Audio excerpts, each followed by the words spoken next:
Yeah, I Like, didn't see their Civ draft either, but they are in game, so we could jump into it and find out if we wanted.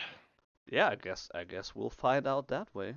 So let's switch it over. I'm just gonna grab some fresh water real quick while we're in And the we loading screen. have Japanese versus House of Lancaster. So we're not getting the two new civs matching up against each other here, but very interesting. You have some tempo opportunities on both sides here, but on the south part of the map, spawning in the color purple, which looks oh so beautiful, you have Aeolus in the Japanese. As previously mentioned, we do have those 1600 gold veins, which could be a little bit of a challenge because I'm looking around. You got one, two right here, and then you have a 4000 a little bit further out. Mm. Um, Jumping over to Warsp1te here, color red north corner. Liking his spawn a little bit better, I'd say. He's got that back deer pack. Uh, Under House of Lancaster. So, what do we expect? I have not seen any of these matchups here, so I'm wondering can Japanese fast castle and sort of hit House Lancaster with a really sharp timing with mounted samurai? Is that just not possible, or the manor's just too oppressive and you're not able to get that many mounted samurai? Or does Aeolus take a little bit of a different approach, maybe spam Yumi and we get some of the fastest archers versus fastest archers? I'm not sure. Yeah, I mean the Yumis they got a little bit of a cost buff. Actually, it's a little bit cheaper. It's only like 5 food or something, but I mean that's at least something. So we could see that. I mean, what I recently faced was like the super aggressive feudal all-in Japanese two barracks opener and then just spam mounted no, samurai and the honor geisha. But I don't think that that would work on this kind of level. I mean, it was super difficult to deal with that, and I was astonished how much Japanese pumped out. But yeah, again, I don't think it would work that well against House of Lancaster, especially as soon as you have the Lancaster castle on the map as it is here. That secures the gold and the stone, so I don't think a feudal aggression or feudal all-in is in the cards for Aeolus. Um, I think it's kind of like, I mean, I feel like a broken record, but I think it's the same approach. You just go fast castle as Japanese, you get your daimyo manor if you want to get some nice, eco boost yourself. Um, and then once you hit the castle age, you go for mounted samurai, and then yeah, on a musha, uh, as a comp or something like that. And then you're super mobile to deal with the synchronized shot if you need to. The mounted samurai, you can never go wrong with them anyway, and so yeah, I think that would be my approach. So what I gathered from that is no yeoman versus Yumi Archer spam in the feudal age. We're not going to see that. It's kind of funny though. So yeoman got a 5 food cost increase in the latest patch, and Japanese got Mm. a 5 food reduction cost on the Yumis. Seems like the civs traded a little bit there in the devs' eyes. But yeah, I completely agree. I think Castle Age for both civs just makes the most sense. And again, Kura Storehouse out of Japanese, you see this landmark time and time again. Uh, I don't think you're going to get a lot of value out of the Shinobi here, trying to teleport into that manor and the under the Lancaster Castle seems a bit dubious in my opinion. So I think Lancaster is just going to go 6 manors here, go to Castle Age, and Japanese is going to fast castle and maybe punish Lancaster with a sharp timing with those mounted samurai. Yeah, I mean, as you were saying that, I wonder if the shinobi actually get scouted out by the Lancaster castle, or if you can just like move around and attack the villagers. I don't think that's possible, but that would be super funny, and then it might actually be a strategy. But yeah, I would have been very surprised to see the shinobi. The thing is, I like the idea, I like the concept, but I think it's a little bit more difficult to make it work. and the Kura Storehouse is just a safe option. It's like, well, you get a super nice eco, safe underneath your town center. In a late game, it provides free wood. What's not to love about that? And so, the other one is like, it can be super strong, but you need to work for it. And the other one is, it's just there. Like, why not take it? So. Yeah. Ooh, this feels so bad. Maybe Aeolus didn't notice, but putting this tower up on a 1600 gold vein, I almost feel like is as soon as the tower gets done, you're going to be able to mine a little bit, and then the gold vein's going to be gone. Tower obviously has some other utility here, but you're just going to have to build one a little bit further forward on this 4000 gold vein to really get the value out of it. Yeah. That's true. I mean, since it's so close, it might have actually been worth it to just put the fort like next to the 4000 and then put an outpost over here, and then at some point you go to the back one after that. But he might not have scouted that out initially when he set everything up. So feels a little bit bad. But then again, it's just this is a safe fast castle. You know, like if there were some feudal aggression coming from House of Lancaster, that just secures your fast castle, like either way. But yeah, funnily enough, I don't even think he needs that outpost. Like he could just go without, and it would be as fine. Well, you put the outpost in case you get hit with the Muster the Nobles, and he summons, Warsp1te summons some Demi-Lancers if you don't have a tower defending your gold. You're in a little bit of trouble there. Yeah, that's true. That's true. And we see the stable coming up, so he's already preparing for the Mounted Samurai. He might actually go for the Bannerman first and have some kind of feudal knight on the field already, but Warsp1te kind of sensing that possible threat is putting down some walls here on the left side, and so it's, you know, like you can't really be mad at him for doing that because that's just how the Civ is designed. But this is exactly why people don't like me, me myself included, don't like playing against House of Lancaster. Not because I think it's overpowered, but just because it doesn't feel great if you're trying to put some aggression and then you're coming in with your knights. Like if it would be Byzantines, like having a knights like at 6 minutes or something, and then like there's nothing here that you can attack actually, which is like, okay, great, I'm just going back. I don't want to play with you. So Listen, I understand how you feel, but I was able to take a win against House of Lancaster against a very good player, so I will forever love the Civ. I will remember that forever. I love the Civ for that reason here. But no, you're absolutely right. It's a bit annoying with how turtley they can be, and we do have the Demi-Lancers coming out. So Warsp1te has said, okay, enough sitting in my base. I want to, go make you work for it. And he seems to have learned. He's got double barracks right now. He knows that Aeolus is going to try a mounted samurai timing attack, and he seems to know that if you don't prepare for that, it can absolutely wipe you out.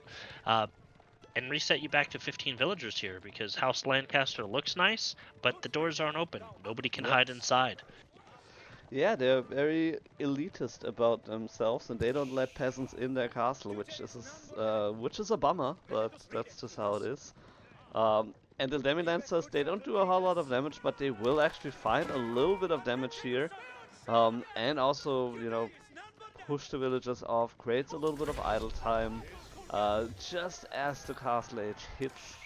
And we do have the first mounted samurai in queue immediately. And yeah, 5 Demi-Lancers against 1 mounted samurai.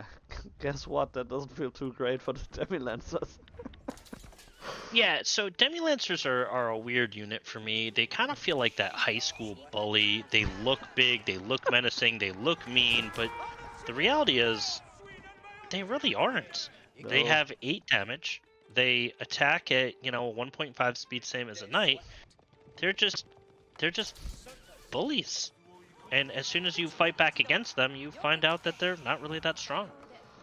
Yeah, that's pretty much how it is. I mean, I like the design, you know, the brown leather-ish coats, and then once they hit castle age, you get upgraded to this shining silver plate.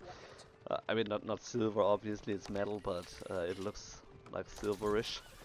So I do like the design, and I like the things. I like having units that are not exactly like the same HP and damage as all the other ones.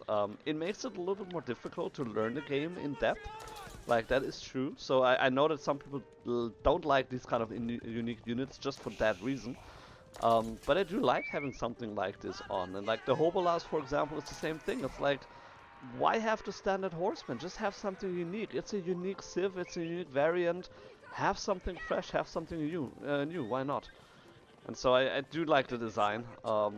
And King's College is coming up as we speak. So Warsp1te will hit the Castle Age fairly soon. Not too far, not too late after Aeolus. Getting some nice damage here with the tower, with the outpost kill before it gets constructed.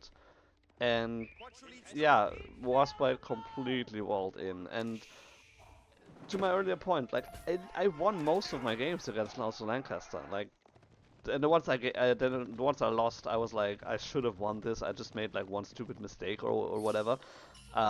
It's just I don't like that it's that passive. That's my issue. I think that you should work a little bit more for the manners. Um, Maybe, I don't know, have them as drop-off buildings. You know, they generate more resources if they're like, I read that idea. It's not my own. Like, have them as drop-off resources buildings, and so you get more resources if you drop off resources close to it or something like that. And that would force you to, you know, spread them out a little bit more on your map, on your base, and not like all in one place underneath the Lancaster castle. And but regardless, I mean, again, I like the idea behind it and the design, and so this is what we work with right now. Yeah, listen, I think it's a pretty fun, pretty interesting civ here. The spears here, even though they're feudal age, going to be a little bit of a problem for Aeolus, and going to have to evacuate this gold vein, and that's going to be a little troublesome. Japanese requires that gold, and Mounted Samurai coming in for a charge. Pick off a couple Demi-Lancers.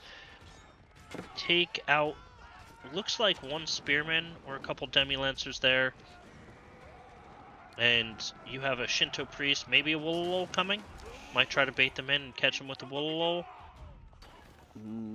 Possibly, but for now he's just gathering the relics, and now he has a Shinto shrine as well, so he can actually put them in there. And now is the time, if there ever was a time, for those Yumiya Shigaru. He does have a stable archery range, and he does have a couple of Qs, so they did get a little bit of a cost decrease, or a cost buff, and will be very effective in dealing with the spearmen. Shinto Priest almost losing his life. Well, maybe. No, should stay alive. Should come out of top here. Alright, we do have the veteran Yumi coming out. So we might still get some Yumi versus Yeoman battle soon. And Aeolus trying to sneak his Shinto priest around. Warsp1te moving the spearmen, spreading them out, trying to find where that relic is. And I think 3 spearmen do find it, but the rest of the pack is too far away. So Aeolus gonna be able to collect this 3rd relic here. Wololo coming off. We might get a conversion here. No, we won't. Ooh, no, that's not. And meanwhile, Warsp1te is able to find one of the relics for himself. He secured the other one, so it should be a 3-2 split in the end for Aeolus, which I guess both players will be kind of happy about that. And we are getting the Hobolar. Veteran Hobolars coming in. This is a weird unit because it's very inexpensive, but unlike normal horsemen, it costs gold. Yeah. So its cost is 70 food and 20 gold. So it's cheaper, but it also has a premium resource attached to it. So is it really? Especially on a map like this where there's not that much gold available at all. I'm kind of looking around this map. I'm not seeing any large gold veins. Trade doesn't really seem to be much of an option on a map like this. It's like relics and some of these smaller gold veins here. Yeah, that's pretty much it. So yeah, I mean, Hobula is a weird unit. But again, like I like that they're putting out some more unique units, and it might actually like, you know, I'm still hoping for some more unique units with some other civs as well, and especially looking at the Mongols, obviously. Um, I do still like think that I like the Kashik, but I think they should have kept the Lancers as a secondary option so you can choose which one you want to go for. I don't like that they have replaced them and it's just the Kashik anymore. So maybe we'll see something like that in the future as well. And Hopala on the hunt here, so looking to find something. Aeolus is completely walled in as well, or almost completely. So they should not really find anything. They're also, I mean, it's horsemen, so they don't deal a ton of damage. But might actually find a kill here. Very nice. Oh, so close. No, Priest is able to kind of heal up, and a couple Hoblars go down. Mounted Samurai come in, just charging, driving those Hoblars away. Picking one off at the end there. Hoblars move too fast. Mounted Samurai will never catch up. What's interesting about them is they have one extra ranged armor than a normal horseman. So these Yumi, not really going to do a ton of damage to them, just due to that extra armor. However, the unit's only damage output seems to be on its charge via an upgrade from the King's College. Yeah. Yeah, which is a very interesting technology, I have to say, and I like that. It provides a little bit more value to the Hobolas, and it also plays a little bit into like what you said. It costs gold, so it's kind of like a, you know, like how did you call it? Like a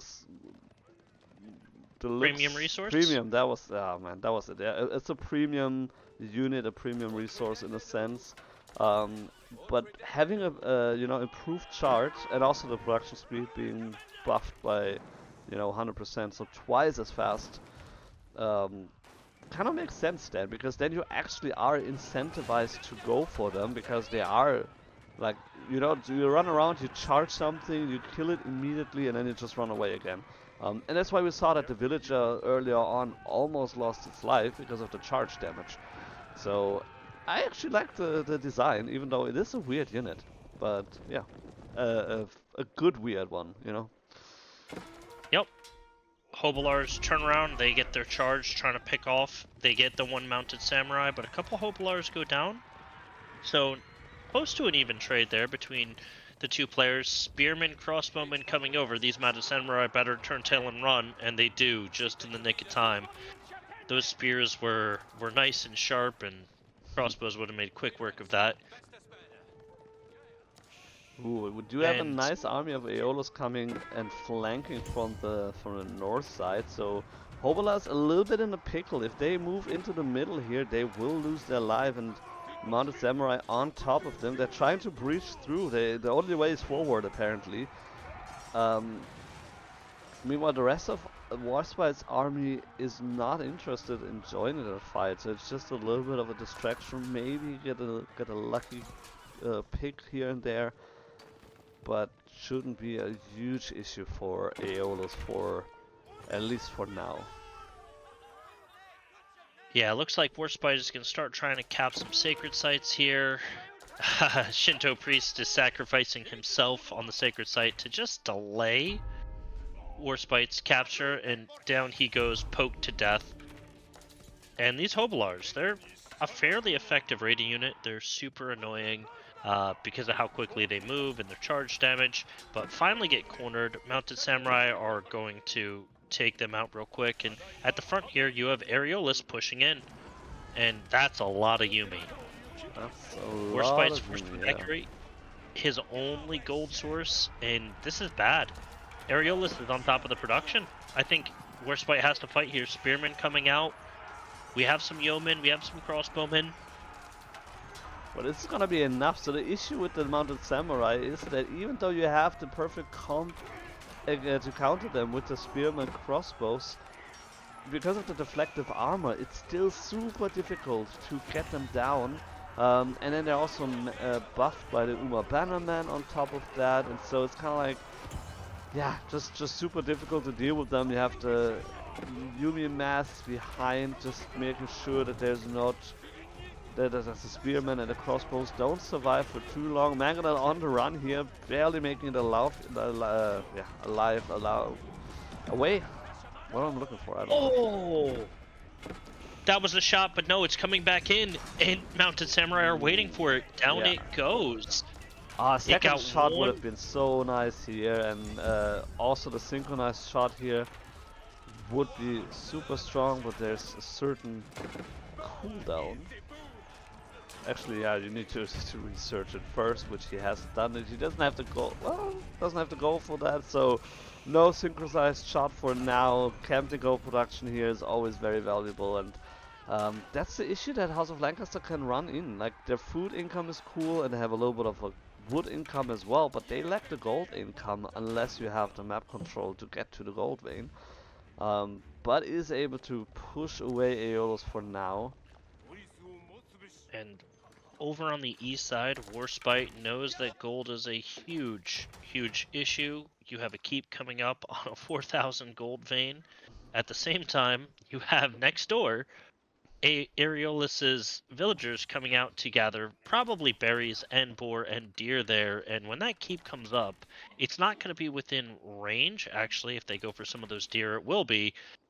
Those villagers are in Ooh. for quite some surprise. Oh, he's gonna But looks find like it. He wants to build a wall there, and he's finding out about it just now. He knows he can't really contest it right now, so he's just pull down the walls. He put down the walls here for now, and that's gonna secure his food income at least, and then he can, I don't know, potentially just pull a trebuchet and then he's make breaking quick off work. Mounted Samurai. This is going to be close. I think the keep gets up in time. Those Mounted Samurai, though, they're closing in. That's gonna be This so is close. It's this gonna is gonna be come very up. close. It is gonna come up. There's no way. It's like 4-3. But this is super close. Oh man, this is too. Oh man! As Wow. soon as the Mounted Samurai get there, it's completed. Mounted Samurai, though, still able to get a good surround. Nice surround here. Warsp1te can lose some villager. All right, so the Earl's Guard that he got from making that keep also went down in that little fight, but a lot of Mounted Samurai were lost here.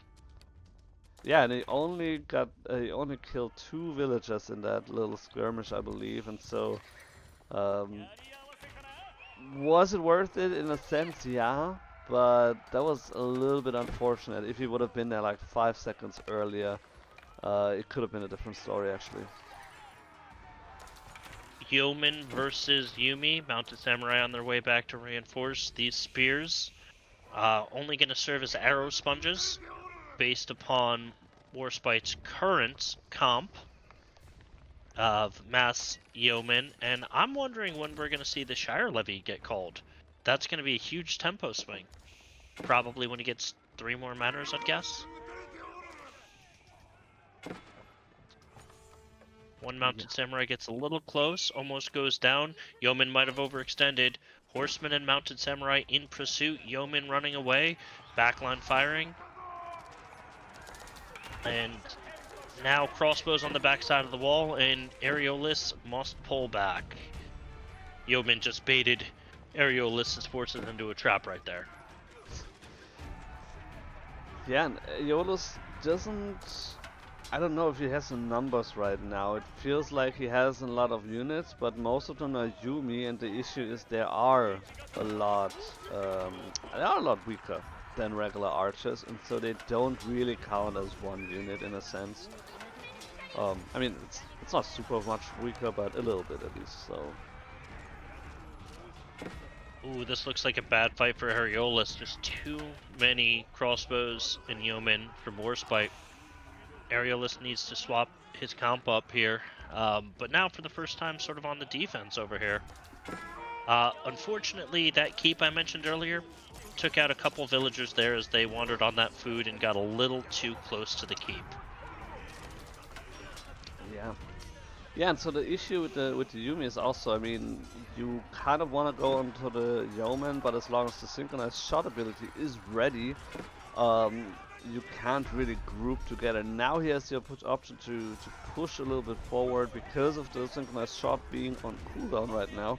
And you can see how quickly the fight actually switches up as soon as Aeolus can actually engage with the Yeoman and push Warsp1te away. And the units, the spearmen that are trickling in, are quickly taken care of by the Yumi. And then the mounted samurai, which, okay, they all died by now, can take care of that.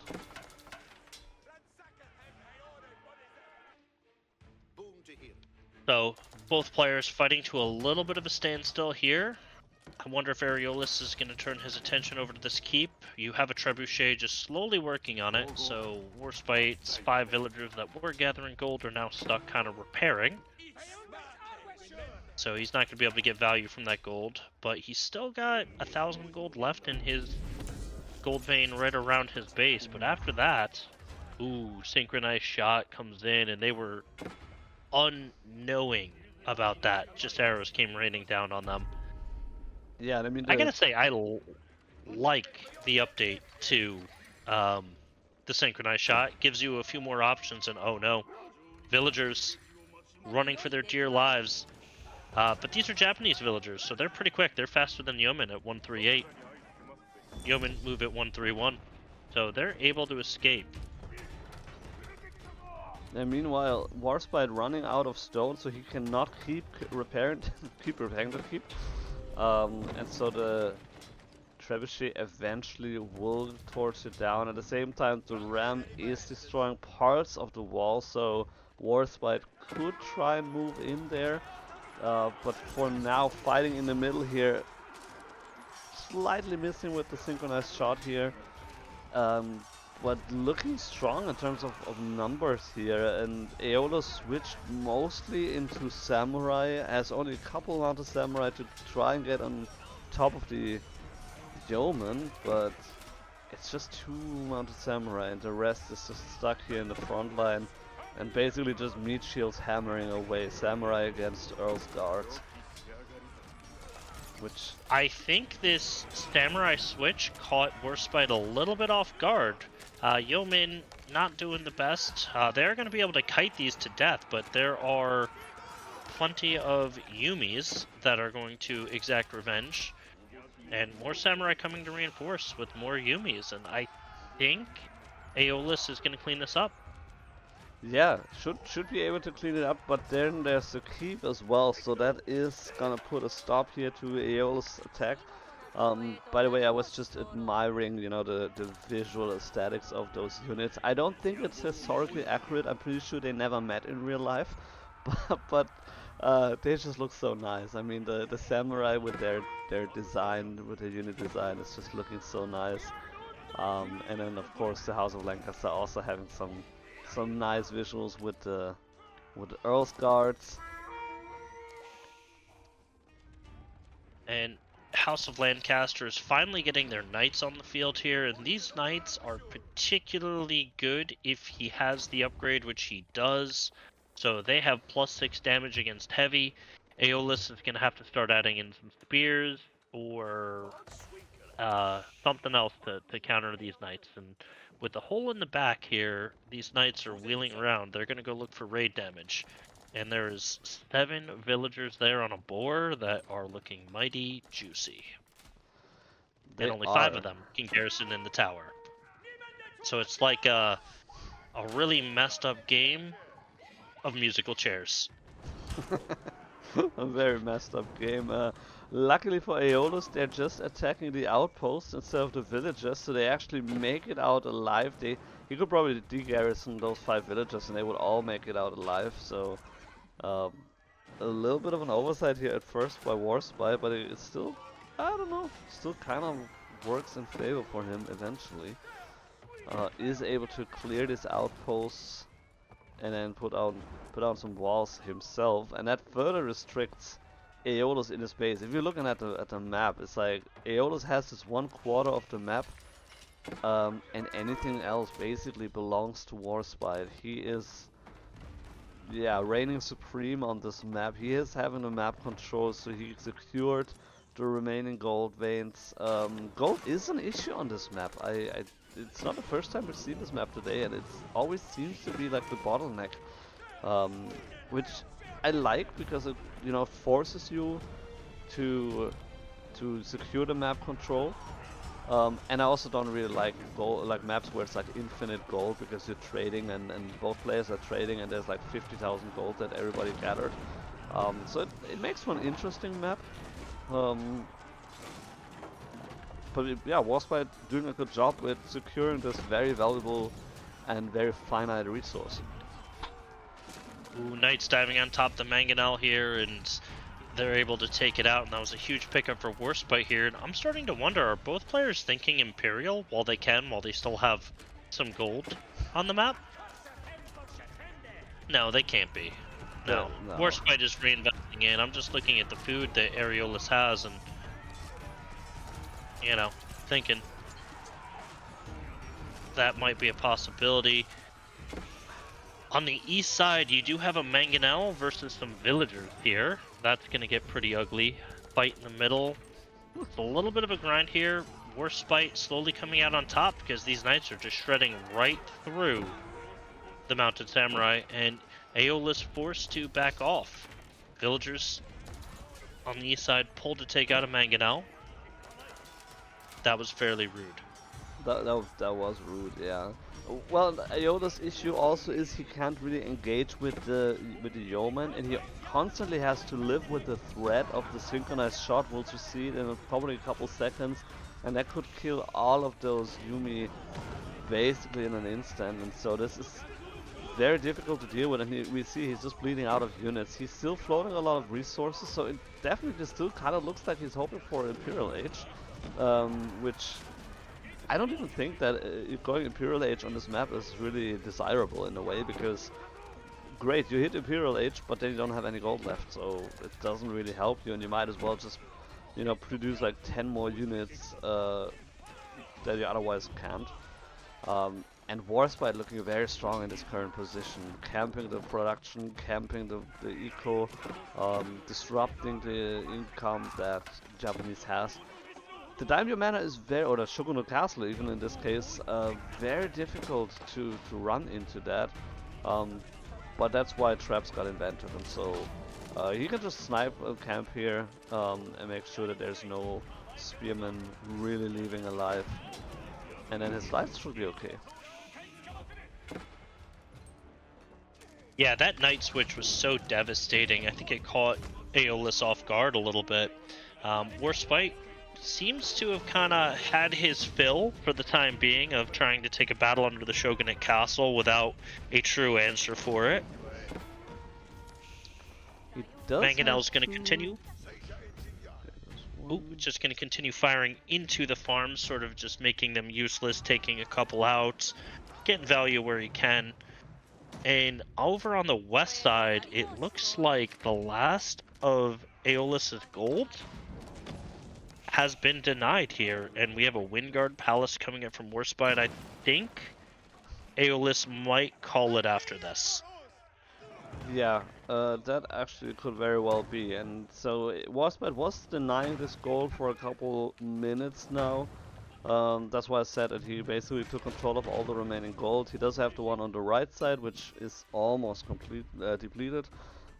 There's still a small one, yeah, 2,000 here. And then he just secured this one, which is another 1.3k, which is enough to, you know, he has enough gold actually right now to just click the, what's it called, the scutage, so he can get the passive gold income from the manors, and that's gonna be very, very valuable. By the way, he's only on 6 manors right now, so as soon as he hits that upgrade, he probably wants to go for the additional manors, but then again, Aeolus also massed up some nice army now and is pushing Warsp1te off right now, just because he didn't spend that much resource into military anymore. he needs this gold, but Warsp1te just kind of attacking him from all fronts. You have raids in the middle, you have raids on the west, you have this fight taking place in the center here, and Aeolus running through a gate, but just getting peppered by that keep that's fully garrisoned, and Warsp1te bringing whatever reinforcements he can find over, and that mass that Aeolus had is quickly gone. Mango's coming over, they're going to start working on this keep that is at about half health here, but damage is done, I think. Warsp1te probably going to be able to hold here. Yeah, I mean, he should be able to hold. He will lose that one keep. That is a little bit unfortunate. But as long as he doesn't lose the Wingard Palace, he shouldn't be too concerned. The knight is gonna take care of the mangonels and then gonna move over to the trebuchets. A little bit too late, but still. And it's so difficult to deal with the yeomen still, because they're a little bit faster than you would usually expect them to be. You have a couple of crossbows in the mix here as well, and so they're super effective against the samurai and the mounted samurai. And so really powerful unit composition from Warsp1te. And both players had a moment where they threw their opponent a little bit off with their switch. At first Aeolus when he switched from Mounted Samurai into Samurai, but then as you mentioned as well, the Knights for the House of Lancaster being a pretty devastating thing for Aeolus to deal with, and yeah, GG gets called. GG gets called. Wow. So there was a lot of back and forth this game. I'm not gonna lie, I thought Aeolus had this, fairly early on when he took that winning fight and he was camping Warsp1te's production there. All he needed was rams. That was the only thing missing from that attack. Yep. And eventually, because he didn't have rams, he was forced back, and then Warsp1te just, like death and taxes, grinded him down, just little by little by little. Yeah. Yeah, and I mean, like this is one of the last fights was super brutal, and then you have the Imperial Age coming in for Warsp1te, and I think that's yeah definitely the beginning of the end. And I was actually a little bit surprised that Aeolus got pushed back in that earlier fight because that was on the gold. If he would have been able to hold that with I don't know, just torch down the outpost and just keep that position, then yeah, I would agree.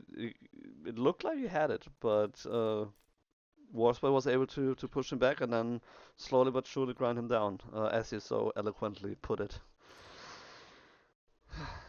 Yes, but well played on both sides. So that was game one. So now we're gonna go over to game two, I believe, is on the docket. Should be. And so that should be, if I'm not mistaken, the home map for Aeolus, which, according to the map draft, should be Relic River. Relic River, yeah.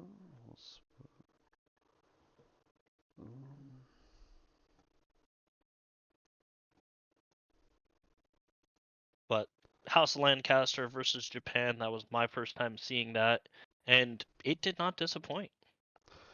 No, Not even it a little did bit. not.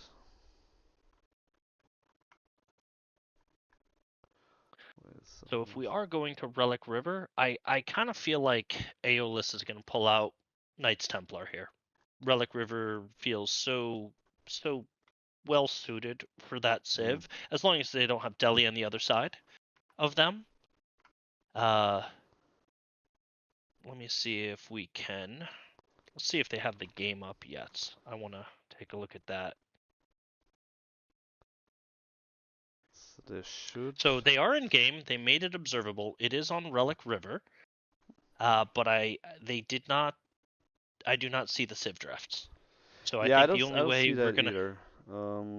we're gonna find out what they're playing is to dive in, which they're 13 minutes in, so we should have no problem taking you guys to that game.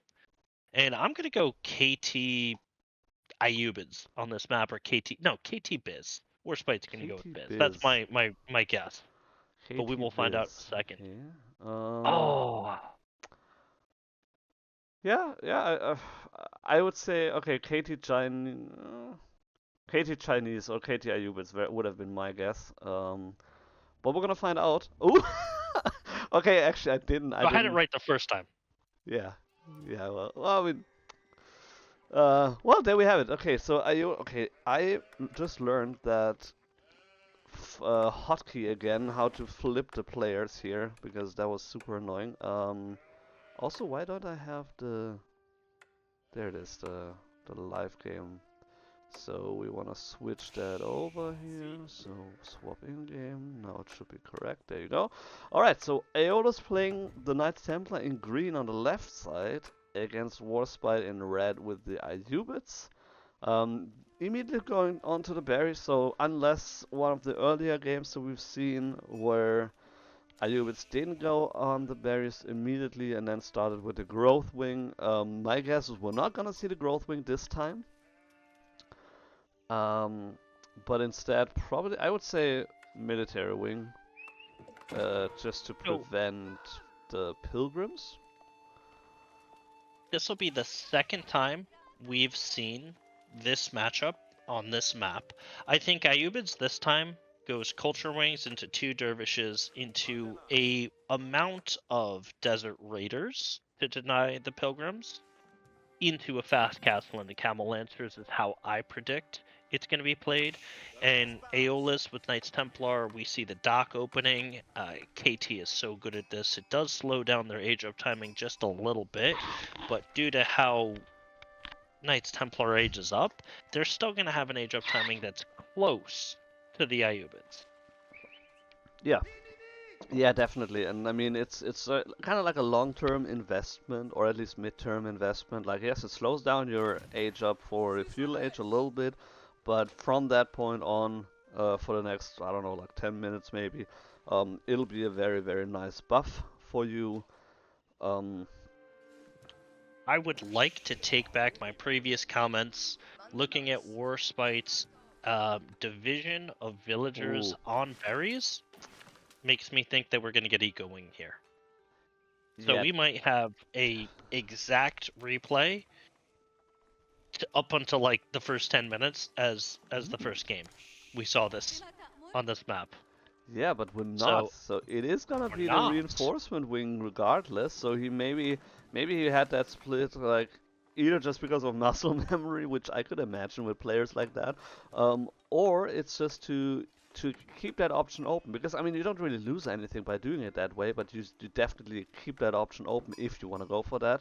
And it might have been like, so he didn't scout out the dock opening first. It might have been, so I think in the other game the choice for the growth, no, it came earlier than that actually. Never mind. So it could be different if he sees the dock here, which now he does. So dock gets scouted out.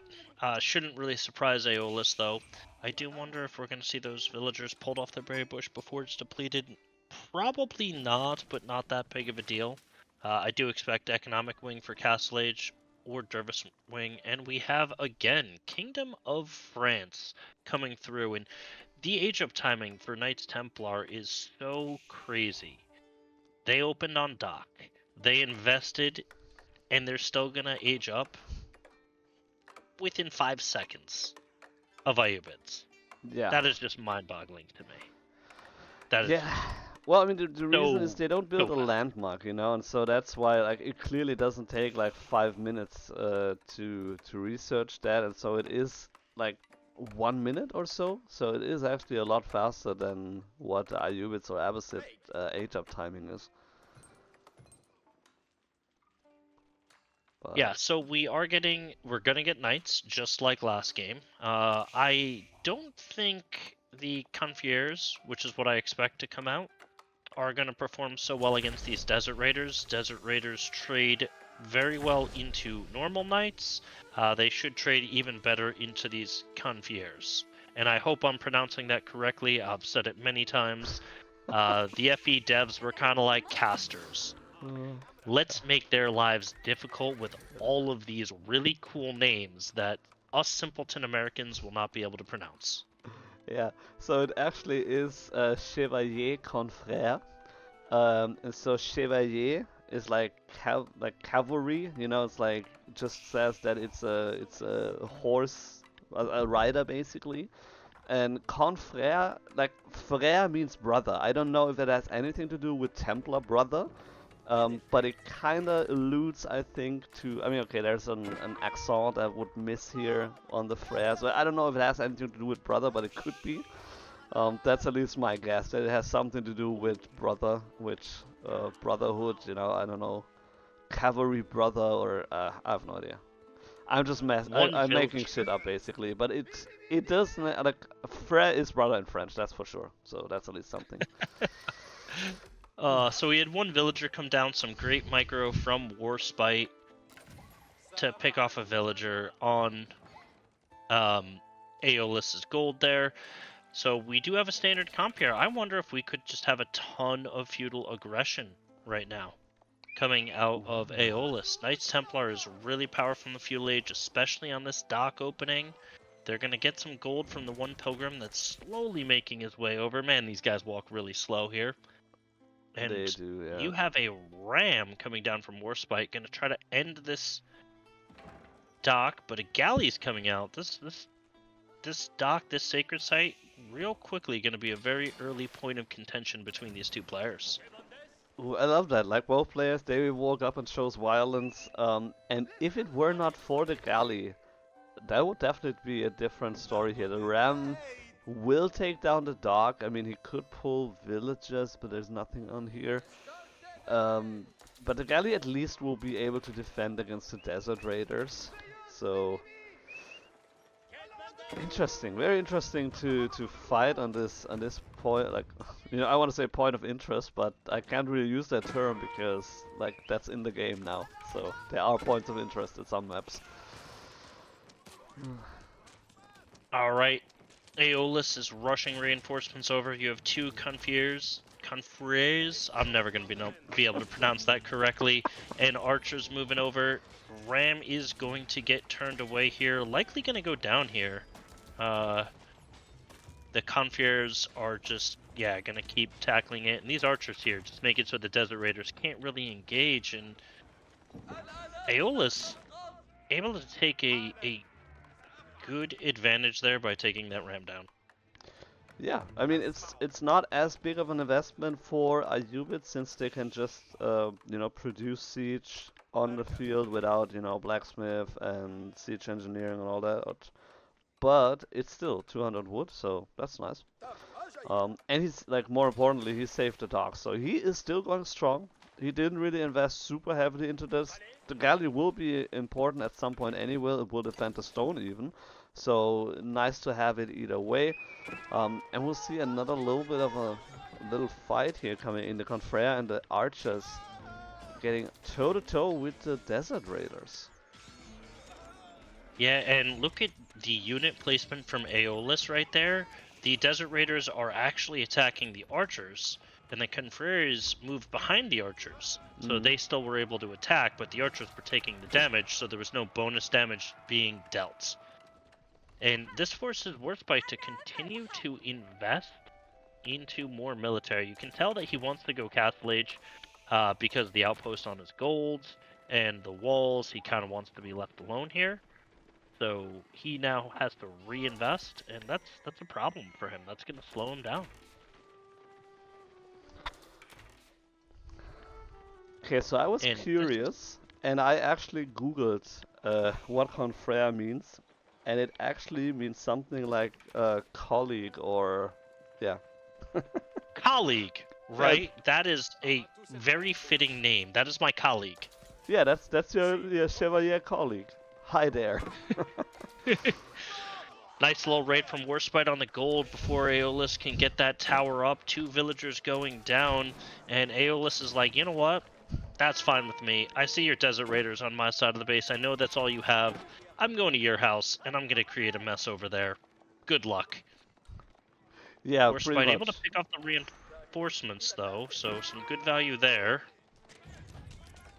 And Warsp1te is able to save the villagers for now, creates a little bit of idle time here. And that just delays his castle age timing. Villagers on the woodline also on the run here, so Even though he walled off the west side of his base, the northern front side basically is wide open. So it needs to be careful that he doesn't get any raids in.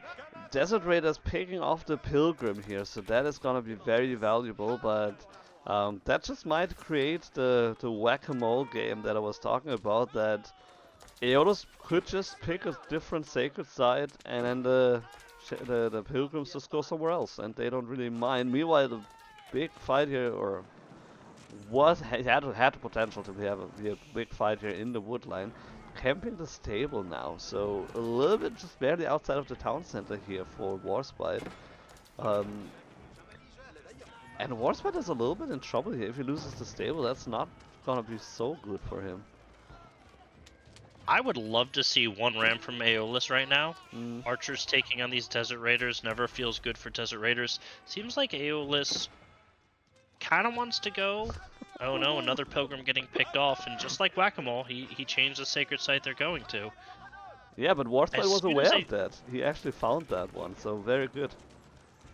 Yeah, as soon as Aeolus gets a ram here, I think Warsp1te might be done for. Mm. Yeah, I agree. I mean, he does have the blacksmith. He doesn't have any upgrades as of yet, so he could. Well, I mean, he doesn't have the gold, and as long as he doesn't successfully move the pilgrims, he won't have any gold. So that could be difficult for him to get that tag. But I mean, eventually, slowly but surely, he'll get down the stable either way. Meanwhile, Culture Wing Logistics is coming up, so getting some dervishes on the field here in about close to 2 minutes. So Aeolus must have seen the age up there coming in. He needs a ram. He needs a ram like yesterday. Yeah. Take this tower down, keep Warsp1te off gold so Warsp1te can't get upgrades. Warsp1te knows now's the time to, not the time to take the fight, but he needs to defend this gold. And has enough horsemen to kind of push Aeolus off. Aeolus kind of not could be cutting back. Reinforcements arrive though. Aeolus is going to take the fight back to Warsp1te's base here, but just the rams. Not having a ram is such a big problem for him. Yeah, he is just lacking the gold. As soon as this one pilgrim is moving onto the sacred side, which is about now, he does have the gold now. So he could go for the siege engineering right now. Which then again, like, doesn't really need it right now. He's going onto the tower either way with all the horsemen that he has. And with the Chevalier Confrère, he could still hold it. Question is, I mean, it's good that, you know, the gold is both on this side, so as long as he keeps Ayyubids off gold, should be very nice, and he should be able to contain Warsp1te, even though Warsp1te will be an age ahead. Yeah, but Warsp1te moving over to a gold on the northern side here. Aeolus lost his scout earlier, so that's going to be a little bit difficult for him to kind of sense. Because he might not have a good idea how much gold Warsp1te really has. Mm. But after a while, he'll have a little bit of a clue when he keeps seeing gold units produced and all the veterancy come in. But there's the age up, and Aeolus knows now's the time. Yeah, pretty much. But then again, you also have the dervishes on the field, so they're healing now, and this is not too great. Look at all that healing. Fight looks a little bit more winnable for Warsp1te now with those dervishes. If he can get veterancy, which he does not have enough gold for at this moment. But yeah, healing made the difference there. Yeah. Aeolus packing his bags. Aeolus basically doesn't have any front line left, just a couple of horsemen, and that means that he will lose all the archers if he's not super careful. Archers still dealing very effectively with the Desert Raiders, but yeah, now the front line is gone, and so shortly will be the archers as well. This looked good for Aeolus 2 minutes ago, and now it's looking really bad. Unfortunately. Oh, Boar getting pulled as well. Great move here by Warsp1te.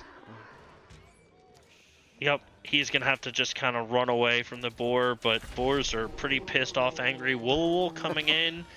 Dervish gonna go down though, but first of the camel lancers makes its way to the front, and Aeolus doesn't have what he needs to deal with this camel lancer. Yeah, I mean, the Confreres, they're a little bit discounted knights, so they're not as strong as the knights that you usually would expect from French.